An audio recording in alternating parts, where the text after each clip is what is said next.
Buongiorno a tutti, risolviamo alcune equazioni elementari di primo grado. Allora, per prima cosa moltiplichiamo il 3 con questo e con questo. 3 per meno 3x è meno 9x. 3 per 4 fa 12. Qui ricopiamo 21x più 2.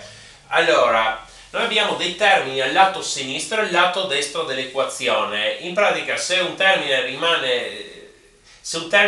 passa dal lato sinistro al lato destro, oppure l'opposto, passa dal lato destro al lato sinistro, cambia di segno in pratica.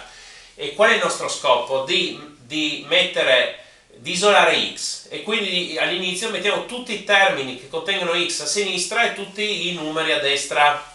Allora questo meno 9x rimane qui dov'è. Questo 21x da destra passa a sinistra e quindi cambia di segno, meno 21x.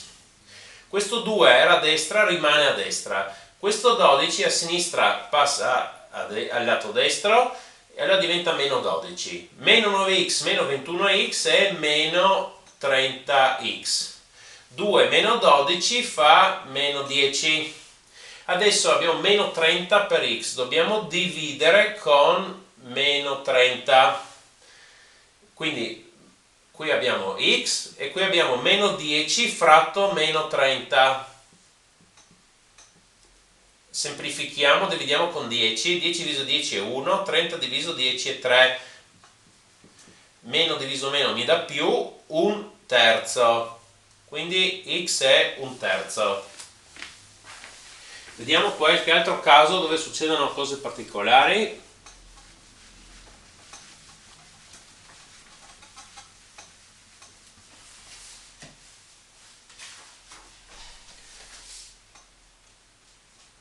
Cinque per 2x meno 1 è uguale 10x più 3. Allora, moltiplichiamo 5 per 2x è 10x, 5 per meno 1 è meno 5, qui 10x più 3.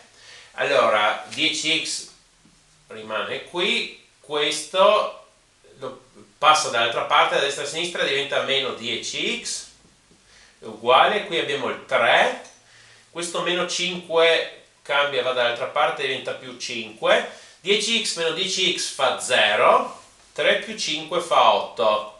Qui il problema è che x è sparito. Comunque otteniamo 0 uguale 8, ma 0 uguale 8 non è vero. Lo sappiamo che non è vero e quindi non esiste nessun x che ci risolve l'equazione. Questa equazione non ha soluzioni.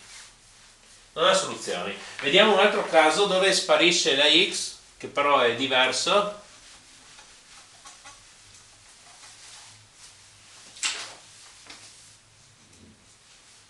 2 per 3x più 2 è uguale 6x più 4.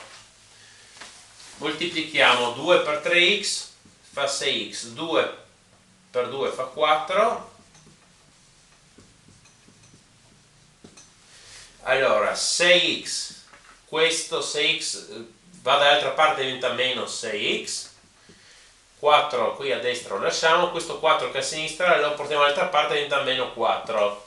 6x meno 6x fa 0, 4 meno 4 fa 0, otteniamo 0 uguale a 0, che è vero. E quindi questa equazione funziona per qualunque valore di x. Qualsiasi valore mettiamo andrà bene. Ogni x è soluzione, qualsiasi valore. Per favore mettete un mi piace e iscrivetevi, grazie.